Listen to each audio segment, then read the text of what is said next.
Yesterday, both the leader of opposition Lok Sabha, Rajya Sabha submitted that let us have a 2-day discussion on the Indian Constitution, and we can reaffirm our commitment to the Indian Constitution.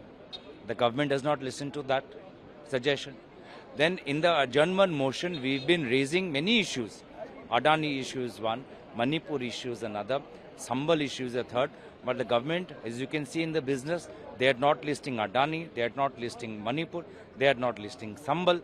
So the parliament is not just to pass the bills of the government.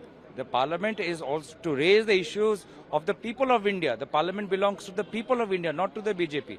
And today we want to know on the Adani matter that the US agencies earlier this year, they seized the phone of Sagar Advani, they seized the laptop of Sagar Adani, and they've recovered some valuable information on the basis of which this case has been registered by the Department of Justice. Now, will that evidence be made public?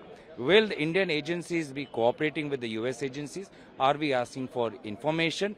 Why is the Prime Minister so afraid to discuss Adani inside the parliament? That is what we want to know. Sir, in Bangladesh, Hindu minorities are being attacked. How do you react on this? Where is the Vishwaguru?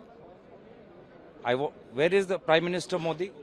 Prime Minister Modi wants to make peace between Russia and Ukraine. Prime Minister Modi wants to make peace between Israel and Palestine. Why is Vishwaguru silent on Bangladesh? That is a neighboring country.